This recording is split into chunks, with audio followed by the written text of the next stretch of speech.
ویسے تو اللہ تعالیٰ ہر ایک کے ساتھ ہے، اپنی حکمت کے ساتھ اللہ تعالیٰ ہر ایک کے ساتھ ہے۔ وَهُوَ مَعَكُمْ أَيْنَمَا كُنْتُمْ، وہ کہتا ہے تم جہاں بھی ہو رب تمہارے ساتھ ہے۔ یہ عموم کے ساتھ، اپنی قدرت کے ساتھ اللہ تعالیٰ سب کو دیکھتا ہے، سب کے ساتھ ہے۔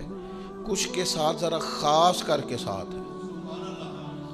زندگی میں ڈھیر ساری مشکلیں آ گئیں، مصائب آ گئے، حالات نے چاروں طرف سے گھیر لیا، لیکن جو رب کی رضا پر صبر کر کے بیٹھا رہا نا، رب کہتا ہے ان اللہ مع الصابرین، میں صبر کرنے والوں کے ساتھ ہوں۔ گناہوں کے مواقع معاذ اللہ مل رہے تھے، گنجائش تھی، حالات تھے، طاقت تھی، وسائل تھے، لیکن اللہ سے ڈر کے محتاط زندگی گزاری، تقوی والی زندگی گزاری، اور اپنے آپ کو اپنے مالک کریم کی رضا کے دائرے کے اندر رکھا۔ یہ وہ متقی لوگ ہیں جن کے بارے میں رب فرماتا ہے ان اللہ مع المتقین، بے شک اللہ متقین کے ساتھ ہے۔ تو میرے عزیز، کچھ کے ساتھ خاص ہے، عموم کے ساتھ سب کے ساتھ ہے، کچھ کے ساتھ خاص ہے، اور ایک محبوب ایسے جن کے ساتھ خاص الخاص ہے، خاص الخاص۔ غار ثور میں بخاری میں موجود ہے، حضرت ابوبکر صدیق رضی اللہ تعالیٰ عنہ نے عرض کیا یا رسول اللہ صلی اللہ تعالیٰ علیہ وسلم، یہ تو آ گئے، بالکل یہاں تک آ گئے، اگر پیروں کی طرف دیکھیں گے تو ہمیں دیکھ لیں گے۔ اللہ نے نا بندوبست کیے، رب ساتھ ہے نا، اس نے بندوبست کیے۔ ام غیلان نام کا ایک خاردار جھاڑیوں والا درخت اگایا غار ثور کے دھانے پر۔ ایک کبوتر کبوتری وہاں آ گئے، انڈے دے دیے، ایک کبوتری انڈے سینچنے کے لیے بیٹھ گئی، وہاں عنکبوت نے، مکڑی نے جالا تن دیا، خدائی بندوبست سارے ہو گئے۔ لیکن بخاری میں موجود یہ ہے کہ حضرت صدیق ایک بار کہنے لگے یا رسول اللہ، یہ تو دروازے تک آ گئے، اگر قدموں کی طرف دیکھیں گے تو ہمیں پہچان لیں گے۔ تو حضور نے فرمایا ابو بکر تو ڈرنا، تیرا بھلا ان دونوں کے بارے میں کیا خیال ہے جن کا تیسرا خدا ہو۔ اذ یقول لصاحبہ، جب انہوں نے کہا اپنے صحابی سے لا تحزن، تو غم نہ کر، ان اللہ معنا، اللہ ہمارے ساتھ ہے۔ تو محبوب کو تو قرب خدا ہر وقت حاصل ہے۔ نبی پاک علیہ الصلوۃ والسلام کا اور اللہ کے بارے میں صحابہ کا جو نظریہ ہے، یار آپ ہر جگہ کتاب و سنت میں کھول کے دیکھ لیں، اذان میں اللہ رسول کا نام اکٹھا، نماز میں اکٹھا، کلمے میں اکٹھا، اطاعت میں اکٹھا، ذکر میں، ہر جگہ تو اللہ نے یکجائی دی ہے۔ بس ذاتیں دو ہیں، بات ایک ہی ہے۔ دنیا میں قرب حضور کو ہر وقت حاصل، اور قیامت والے دن عسیٰ ان یبعثک ربک مقاما محمودا، قریب ہے کہ آپ کا رب آپ کو مقام محمود عطا کرے گا۔ نبی کریم علیہ السلام نے خود بیان فرمایا، یہ ترمذی میں موجود ہے، حضور فرماتے اللہ تعالیٰ کا نظام اس طرح ہوگا، قانون اس طرح ہوگا کہ سب سے پہلے میری قبر مبارک کھلے گی، اور فرمایا جنت کے مخصوص لباسوں میں سے ایک لباس مجھے پہنایا جائے گا، اور حضور فرماتے ہیں پھر اللہ تبارک و تعالیٰ کے عرش کی دائیں جانب مجھے کھڑا کیا جائے گا۔ حضور فرماتے ہیں کہ تمام مخلوق میں سے صرف میں ہوں جو خدا کے عرش کے ساتھ کھڑا کیا جائے گا، اور یہ وہ جگہ ہے جہاں کھڑے ہو کے صبح قیامت نبی کریم علیہ السلام اپنی امت کی شفاعت فرمائیں گے۔ میرے عزیزو یاد رکھو، جو قرب خاص اللہ تعالیٰ نے نبی رحمت نور مجسم شفیع معظم صلی اللہ تعالیٰ علیہ وسلم کو عطا فرمایا، ہر جگہ اللہ رسول کے ذکر میں، بات میں، کلام میں یکتائی ملے گی۔ میں کیسے آپ کی خدمت میں عرض کروں کہ بعض لوگ بیچارے ایسے جن کی توحید ہی مکمل نہیں ہوتی جب تک وہ یہ نہ کہہ دیں کہ جی آپ اللہ رسول کا ذکر اکٹھا نہ کریں۔ ہمارے ایک دوست تھے، ڈاکٹر تھے، انتقال ہو گیا، تو مجھے کہنے لگے میں نے یہاں کہہ دیا ایک شخص سے کہ اللہ رسول کا بڑا فضل ہے، تو وہ پریشان ہو گئے۔ حالانکہ قرآن مجید کہتا ہے اللہ رسول نے اپنے فضل سے غنی کر دیا، من فضل ہی، اللہ رسول نے اپنے فضل سے غنی کر دیا، واضح آیت ہے قرآن پاک۔ اس کے باوجود لوگ جو ہے وہ من مانی تعویلات، امت کو ہر وقت الجھائے رکھنا، کوئی نہ کوئی انوکھی بات کرنا. صحابہ کے تو یہ مشترکہ لفظ ہے، وہ جب بھی بات کرتے اللہ رسول کا نام لے کے کرتے. وہ اس خاص قرب کو جانتے تھے، اس خاص محبت کو جانتے تھے. مجھے نہیں پتا آج لوگوں کی کیفیات کیا ہے، ورنہ لوگ خاندانوں سے سجتے تھے، بھائی بھائیوں سے سجتے تھے، قبیلے قبیلوں سے سجتے تھے. لوگ سمجھتے تھے کہ جو اپنائیت میں لطف ہے وہ کسی اور جگہ، لیکن آج لوگ تقسیم کرنے کی کوشش کرتے ہیں، انتشار کی کوشش کرتے ہیں. ایسی باتیں جو بالکل عام فہم ہے، روٹین ہے، ان میں بھی لوگ لوگوں پر فتویٰ لگانے سے باز نہیں آتے. خدا را آپ دین کو سمجھے.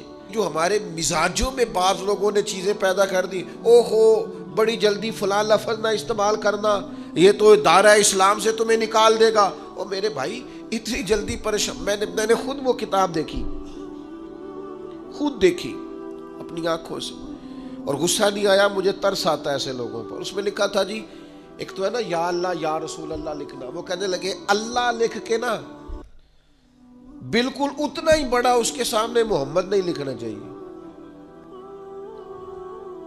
اللہ اللہ ہی ہے، محمد اللہ کے بندے ہیں صلی اللہ تعالی علیہ. کہنے لگے اللہ لکھ کے نا اتنا ہی بڑا سامنے محمد.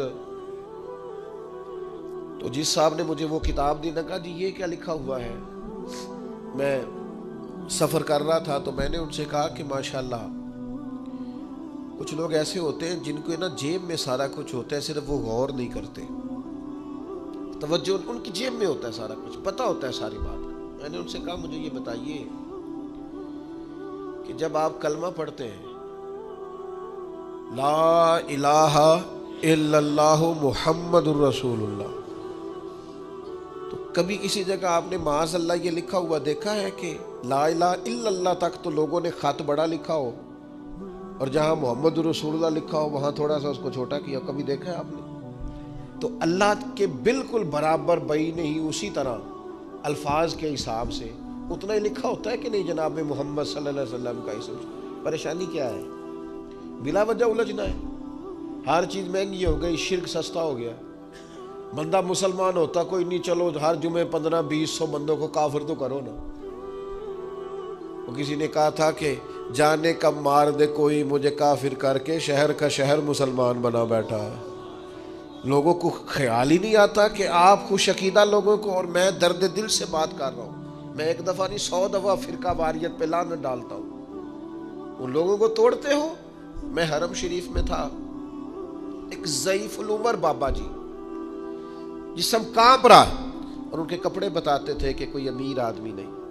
سارے لوگ نئی نویلی ٹکٹیں کرا کے نہیں جاتے، کچھ کمیٹیاں ڈال کے بھی عمرہ کر دینا. ساری زندگی میں ایک ہی موقع ملتا ہے. تو بیچارے ہانپ رہے ہیں، کانپ رہے ہیں. حرم شریف پہنچے، ہم سے آگے تو وہ سرکار کے مواضع شریف کی طرف منہ کر کے انہوں نے دعا مانگنی شروع کر دی. تو پیچھے سے ایک صاحب آئے، ان کے نہیں، ایک تو ہے نا کہ ان کے یہیں سے گئے ہوئے پاکستان سے. وہ کہنے لگے بابا جی یہ شرک ہے، اور بابے کو دھکے دے رہے ہیں، دھونس جمان. میں کہا چھوڑے، چلا جاتا نہیں، وجود کانپتا ہے. پکڑ دکڑ کے پیسے کرنے کے لیے اللہ کے گھر آیا ہے، اور یہ آ کے کھڑا مسجد میں ہے، اور تو اسے مشرک کہہ رہا ہے. یہ مشرک ہوتا تو کسی مندر میں جاتا. اس کی آنکھوں کی چمک دیکھ، اور حضور کی محبت میں نکلنے والے آنسو دیکھ. اگر دنیا میں یہ مومن نہیں ہے تو پھر ماں نے مومن پیدا ہی کوئی نہیں کیا. اگر یہ مسلمان نہیں تو دھرتی پھر کوئی دوسرا مسلمان ہے ہی نہیں. اگر یہ مومن نہیں جو حضور کی محبت میں رو رہا ہے، تڑپ رہا ہے، بڑھاپے میں آیا ہوا ہے، پھر تمہیں مومن کہاں سے ملیں گے؟ خدا کا خوف کرو. میں سمجھ نہیں آتی. اگر یہاں بھی ایمان نہیں، ایمان ہے کیا؟ محبت رسولی کا نام تو ایمان ہے. تو اگر یہ تمہیں مومن نہیں لگ رہا تو پھر دھرتی پہ مومن دوسرا ہے ہی نہیں. اس لیے یہ قباحتیں لوگوں نے پیدا کر دی. وہ سنو نا یار، یہ ابو داؤد شریف کی حدیث ہے. حضرت سعد بن معاذ رضی اللہ تعالیٰ عنہ کے بہنوئی نے کلمہ پڑھا صبح، اور اسی دوپہر اسی شام غزوہ احد میں چلے گئے، اور اسی غزوے میں وہ شہید ہو گئے. اور اس طرح شہید ہوئے کہ شدید جب زخمی ہوئے نا تو انہیں اٹھا کے ان کے گھر والوں کے پاس لایا گیا. تو حضرت سعد بن معاذ اپنی بہن سے پوچھنے لگے کہ یہ قومی غیرت میں گئے تھے؟ یہ لفظ ہے ابو داؤد کے، ان لفظوں سے حدیث ملے گی آپ کو، ذمہ دار ہوں. یہ خالی نہیں کہا کہ اللہ کے لیے گئے تھے، یہ نہیں کہا یہ اپنی قومی غیرت کے طور پر احد میں گئے تھے کہ ساری قوم جا رہی ہے تو مجھے بھی جانا چاہیے، یا اللہ رسول کے لیے گئے تھے؟ یہ لفظ ہے ابو داؤد شریف میں، یا اللہ رسول کے لیے گئے تھے. تو آپ کی بہن ابھی بولنے لگی تھی کہ وہ جو شدید زخمی صحابی تھے آپ کے بہنوئی، وہ خود بول پڑے، کہنے لگے سعد میں قوم کے لیے نہیں گیا، میں رب رسول کے لیے گیا، رب رسول کے لیے گیا تھا، اللہ اور اس کے رسول کے لیے گیا تھا. تو حضرت سعد ابن معاذ کیا فرماتے ہیں؟ فرماتے ہیں انہی زخموں سے وہ وصال بھی کر گئے، جنت میں بھی داخل ہو گئے، نماز ایک بھی نہیں پڑھی، روزہ ایک بھی نہیں رکھا، زکوٰۃ ایک دفعہ بھی نہیں دی، کعبے کا حاجی مال کی حالت میں ایک دفعہ بھی نہیں کیا، پر جلوہ رسول تو دیکھا ہے نا. یہ تو کہہ کے گئے ہیں نا وہ دنیا سے. اور سنو نا یار، لوگ کہتے فلانے صحابی کا فلانا عمل دیکھو. میں نے کہا صحابی عمل سے بنتا ہی نہیں، ہم عمل دیکھے کیوں؟ صحابہ عمل سے، جو صحابی 11 بجے کلمہ پڑھے اور 12 بجے وصال کر جائے نا، وہ بھی ولیوں غوثوں کتبوں سے افضل ہے. جنہوں نے 40 50 سال مصلی پہ گزارے ان سے افضل ہے، اس لیے کہ صحابی عمل سے بنتا نہیں، صحابی نمازوں سے بنتا نہیں، صحابی روزوں سے بنتا نہیں، صحابی حج زکوٰۃ خیرات سے بنتا نہیں، صحابی تو ایمان کی حالت میں جلوہ والضحیٰ دیکھنے سے بنتا ہے. تو جس کو نصیب ہو گیا بس ہو گیا. تو وہ یاد رکھیے گا، جب بھی ذکر کرتے اللہ رسول کے قرب کے ساتھ ذکر کرتے، حضور کی عظمتوں کا. یہ دیکھیں ذرا، صحابہ حضور کے ساتھ حج کرنے گئے ہوئے، حج کرنے گئے نبی پاک علیہ السلام کے ساتھ، اور آپ کو یہ حدیث پاک صحیح بخاری میں ملے گی. قربانی والے دن حج ہوتا ہے نا. مجھے ایک صاحب کہنے لگے کہ سنیوں کی ہر کتاب شان مصطفیٰ پہ ہے، ہر جمعہ شان مصطفیٰ پہ ہے، ہر تقریر شان مصطفیٰ پہ ہے. میں کہا پھر تو ساڈی شان سمجھ جانا، یہ ساڈی شان ہے نا کہ ہم حضور کی شان بیان کرتے ہیں. کوئی شان والا ہی شان مصطفیٰ بیان کر سکتا ہے، یہ سب کے حصے میں آتی نہیں ہے بھائی، ہمارے حصے میں آئی ہے نا. تو دیکھو نا، یہ ہمارے حصے میں آیا ہے. حضور آئے تو ہم اسے بیان کرتے ہیں، وہ میلاد ہے. اور حضور ساجد حج کے جائیں تو ہم اسے بھی بیان کرتے ہیں، وہ معراج ہے. ہم جانا بھی بیان کرتے ہیں اور آنا بھی بیان کرتے ہیں. یہ ہمارے حصے میں آیا ہے، کیا کریں، اپنے اپنے نصیب کی بات ہے. سنو نا یار، یہ بخاری میں حدیث ہے، غلامی اور چیز کا نام ہے، تابعداری اور ہے. جو آنکھیں کھلی رکھیں وہ غلام نہیں ہوتے، جن کی سوچ سمجھ ہر وقت چاقو چوبند رہے وہ غلام. نبی پاک کی غلامی تو غیر مشروط ہے. یہ انداز دیکھو نا، صحابہ حج کرنے گئے ہوئے اور معمولی لوگ نہیں، حضرت عثمان غنی جیسے تاجر، حضرت عبد الرحمن ابن عوف جیسے مالدار، حضرت عبداللہ ابن مسعود جیسے، عبداللہ ابن عمر جیسے، مولا علی جیسے عالم، حضرت عمر فاروق جیسے بہترین مدبر لوگ. صحیح بخاری میں موجود ہے. آپ سارے جمعہ پڑھنے آئے ہیں تو آپ کو پتہ نہیں آج جمعہ ہے، پتہ ہے نا سب کو. وہ سارے حج کرنے گئے ہوئے ہیں، قربانی والا دن ہے. خود صحابہ فرماتے یوم نہر تھا، قربانی کا دن تھا. نبی پاک نے پوچھا آج کیا دن ہے؟ اوئے ہوئے، میں گڈی تے ہاتھ ڈور سجن دے، او جنج رکھے انج رہنا ہے، او واجب نہیں جے وچ شریعت مندہ خسم نو کہنا. ہر ایک کو پتا تھا قربانی والا دن ہے، پر یہ غلامی ہے نا. حضور نے فرمایا دن کیا ہے؟ کہ واللہ و رسولہ عالم، اللہ جانے اللہ کا رسول جانے. ہاں ہاں، اسی میں بھلائی ہے، اسی میں بھلائی ہے. جیڑیاں گڈیاں آپ پہ اڈیاں، او نہ چڑھن اچائیاں، وہی گڈیاں چنگیاں اڈیاں جڑیاں سائیاں آپ چڑھائیاں. صحابہ کہتے ہیں ہمارا دل تھا اگر حضور کوئی اور نام رکھ دیں گے تو ہم وہی نام قبول کر لیں گے. سانو کی لگے، ہم نے نہ کبھی قطرے پہ غور کیا اور نہ دریا دیکھا. بس جہاں تیری جھلک دیکھی وہیں. یہ قرب وہ محسوس کرتے تھے. شریعت میں شان مصطفیٰ کے لیے یہ ان کے دلوں میں جذبہ تھا. دن کیا ہے؟ کہ اللہ و رسولہ عالم، اللہ جانے اللہ. اور سب نے احرام باندھے ہوئے، سارے حج کرنے آئے ہوئے، پتہ سب کو ہے، پر غلام وہی ہوتا ہے جو ذرا آنکھیں بند رکھے محبوب کے سامنے، آنکھیں بند رکھے. کیا دن ہے؟ یہ بخاری ہے کہ اللہ و رسولہ عالم. نبی پاک نے فرمایا آج یوم نہر نہیں. کہا حضور ٹھیک ہے. تو حضور نے فرمایا مہینہ کون سا ہے؟ کس مہینے میں آج ہوتا ہے؟ سب کو پتہ ہے نا. تو صدیق اکبر کو نہیں پتا تھا، کہ حضرت عمر کو نہیں پتا تھا، کہ حضرت عثمان کو نہیں پتا تھا. کہا مہینہ کون سا ہے؟ کہا اللہ و رسول عالم، اللہ جانے اللہ کا رسول جانے. ختم ہوگی بات. سانو قید سجن دا گہنا ہے، وہ جنج رکھے یا سونج رہنا ہے. کون سا مہینہ؟ واللہ و رسول عالم، اللہ جانے اللہ کا. حضور نے فرمایا ذی الحج کا مہینہ. کا حضور ٹھیک ہے. او سنو نا یار، کہاں جاتی ہے دنیا آج کرنے؟ مکے میں جاتی ہے نا. تو نبی پاک نے فرمایا شہر کون سا ہے؟ کہا واللہ و رسول عالم، اللہ جانے اللہ کا رسول جانے. آپ نے کہا تھا آ جاؤ یہاں حج ہوتا ہے، ہم آ گئے. ختم ہو گئی بات. او بھائی جو لوگ نبی پاک نماز پڑھاتے بیت اللہ شریف کی طرف، بیت المقدس سے اپنا چہرہ بیت اللہ کی طرف کر لے.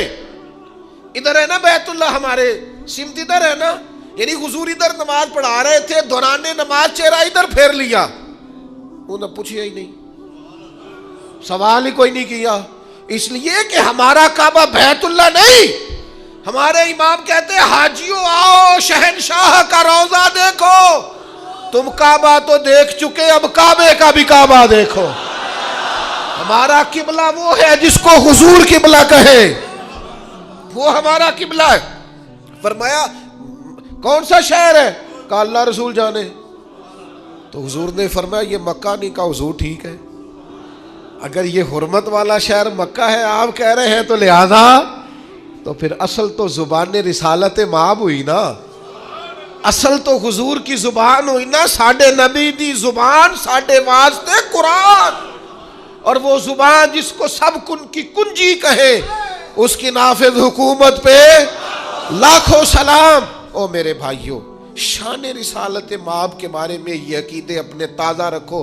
سنو پھر کہتا ہوں، جو لوگ چاہتے ہیں نا دل ٹھنڈا رہے، روح تازہ رہے، طبیعت کی بے چینی، بے قراری، ذہن کا الجھاؤ، ڈپریشن، ٹینشن، انزائٹی، ان ساری بیماریوں سے بندہ بچا رہے اور دل پھول کی طرح کھلا رہے، وہ حضور کی شانیں پڑھا کریں، شانیں سنا کریں اور شانیں بیان کیا کریں. عظمت مصطفیٰ ایک ایسا موضوع ہے جو انسان کے باطن کو روشن رکھتا ہے، طبیعت کو توانا اور تر و تازہ رکھتا ہے. حضور کی شان جیسے جیسے بیان ہوتی ہے دل کھلتا ہے. ہم نے ناراض نہیں ہونا. حضور کی شان جب سنے نا، آپ عام آدمی کسی کی بھی عظمت سنے تو آپ تنقید کی دونوں آنکھیں کھول کے سنے. نہیں جی نہیں، انج بھی تو ہو سکتا ہے، عام آدمی کی بات. حضور کی جب شان سنے نا، کچھ لوگوں نے نا وہ بندوق پکڑی ہوتی ہے، کوئی عظمت مصطفیٰ کی بات کرتا ہے نا، کسی نے کچھ شعر کہہ دیا کچھ، تو ان بیچاروں نے نا ترازو پکڑا ہوتا ہے، وہ فٹافٹ تولنے لگ جاتے ہیں. او ہو نہیں جی نہیں، یہ تو وہ کسی نے کہا تھا نا کسی درویش کے سامنے کہ تم تو حضور کو حد سے بڑھا دیتے ہو. تو اس نے کمال بات کی، اس نے کہا تو یہاں حضور کی حد لکھ، میں اس سے آگے نہیں جاؤں گا. یہاں لکھنا حضور کی حد. اس محبوب کی حد اتنی ہے کہ بعد از خدا بزرگ توئی قصہ مختصر. آپ یہاں حد لکھیں، ہم حد سے آگے. لوگ عظمت مصطفیٰ کے بارے میں، اب نہیں میرا دل کرتا. سالوں بیت گئے، بال سفید ہونے لگ گئے، زمانہ گزر گیا، ہمیں بھی بات کرتے، بات سنتے، اور دیر ہو گئی. اب پھر ہر سال ہم یہی بتائیں گے کہ معراج منامی نہیں تھی، حقیقت میں تھی، خواب میں نہیں تھی، روح مال جسد تھی. ہر سال پھر یہی دلیلیں دیتے پھریں کہ نبی پاک نے جاگتی آنکھوں سے محبوب کو دیکھا. ہم ہر سال یہی ثابت، جو تمہارے دل میں آئے تم وہ کہو. کوئی بشر آکھے، کوئی نور آکھے، پیندہ ہر پاسے ہوئی شور ڈٹھا. جاؤ اللہ والے گل مکا دیتی تسا ہور ڈٹھا تے اسا ہور ڈٹھا. ہر روز تم سے جھگڑا کریں گے. جاؤ جو تمہارے من میں آتا ہے کرو. اللہ والے گل ہی مکا دیتی تسا ہور ڈٹھا تے اسا ہور ڈٹھا. تمہارا ہمارا فرق ہی بڑا ہے. ہاں ابن یعقوب کو اللہ نے صورت بخشی اور ید بیضا کی کلیم اللہ کو نعمت بخشی. ہر نبی کو کوئی عزت کوئی عظمت بخشی اور میری سرکار کو بے پردہ زیارت بخشی. بڑا کلام کیا ہے, بڑا کچھ لکھا ہے لوگوں نے حضور کی معراج پر, اور مسلمان شعراء نے اس حسن کے ساتھ حضور کے معراج کی تعریف کی ہے. ہر شعری با کمال ہے, پر عنبر وارثی نے بھی کمال کیا ہے. وہ کہتے ہیں اصل بات یہ ہے کہ سر لامکان سے طلب ہوئی. ایک تو یہ ہے نا کہ حضور کہیں میں گیا ہوں, لیکن یہاں تو رب کہتا ہے سبحان الذی اسرا بعبدہ, میں نے سیر کرائی ہے. ایک تو یہ ہے نا کوئی جا کے کہے رب ارنی میں تجھے دیکھنا چاہتا ہوں, اور ایک یہ کہ کوئی اپنے گھر میں آرام کر رہے ہو سو رہے ہو اور رب کہے کہ جائیں نا جبریل ذرا محبوب کو لے کے تو آئے نا. تو عنبر وارثی کہتے ہیں سر لامکان سے طلب ہوئی. ایک تو یہ ہے کہ یہ جائیں اور ایک یہ ہے کہ کوئی بلائے. فرماتے ہیں اصل مسئلہ یہ ہے کہ سر لامکان سے طلب ہوئی, پھر صوبے منتہا وہ چلے نبی, کوئی حد ہے ان کے عروج کی. اب پھر کوئی حد ہے ان کے عروج کی. سر لامکان سے طلب ہوئی صوبے منتہا وہ چلے نبی, کوئی حد ہے ان کے عروج کی. بس اتنا کہتے ہیں بلغ العلا کمال ہی. پھر کہنے لگے یہی ابتدا یہی انتہا, یہ فروغ جلوہ حق نما کہ جہان سارا ہی چمک اٹھا کشفت دجا بے جمال. کوئی حد ہے ان کے عروج کی.